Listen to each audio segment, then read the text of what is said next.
காசி தமிழ் சங்கமம் மிக தொன்மையான வரலாறு, பண்பாடு மற்றும் ஆன்மீக நெறிகளுடன் உலகின் ஒளியாக விளங்குகிறது பாரதம். இப்பண்பாட்டை பறைசாற்றி நம் பாரத தேசத்தை விஸ்வகுருவாக வலிமைப்படுத்தியும் வளப்படுத்தியும் வருகிறார் நமது பாரத பிரதமர் மாண்புமிகு நரேந்திர மோடி அவர்கள். வணக்கம் காசி,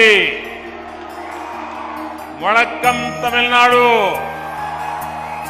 नाट्यो नलने नमक नलन, ये मंत्र हमारे देशवासी का जीवन मंत्र बनना चाहिए.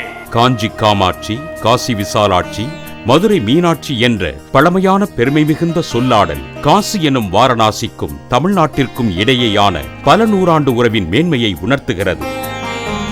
நூற்றாண்டு கடந்த இந்த ஆன்மீக உறவினை மீண்டும் வெளிக்கொணர்வதே இச்சங்கமத்தின் சீரிய நோக்கமாகும்.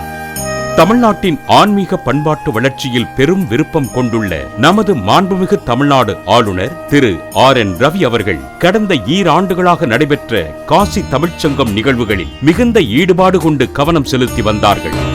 காசி தமிழ்ச்சங்கத்தின் கொண்டாட்ட நிகழ்வில் ஏராளமான தமிழர்கள் பங்கேற்றதுடன் தமிழ்நாடு ஆளுநர் அவர்கள் நேரடியாக பங்கேற்று காசிக்கும் தமிழ்நாட்டிற்குமான பழமையான உறவினை எடுத்துரைத்தார்.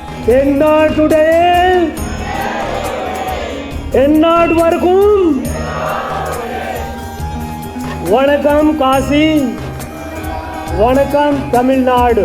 இந்த அரிய காசி தமிழ்ச்சங்கமம் நிகழ்வில் வெவ்வேறு குழுக்களாக மாணவர்கள், அறிஞர்கள், கல்வியாளர்கள், தொழில்முறை அறிஞர்கள், எழுத்தாளர்கள், ஆசிரியர்கள் மற்றும் வணிகர்கள் ஆகிய 7 வகையான பிரதிநிதிகள் கலந்து கொண்டு காசி மட்டுமல்லாமல் அருகே அமைந்துள்ள பல்வேறு திருத்தலங்கள் மற்றும் கலாச்சார மையங்களையும் பார்வையிட்டு அற்புதமான கற்றல் அனுபவத்தை பெற்றுள்ளனர்.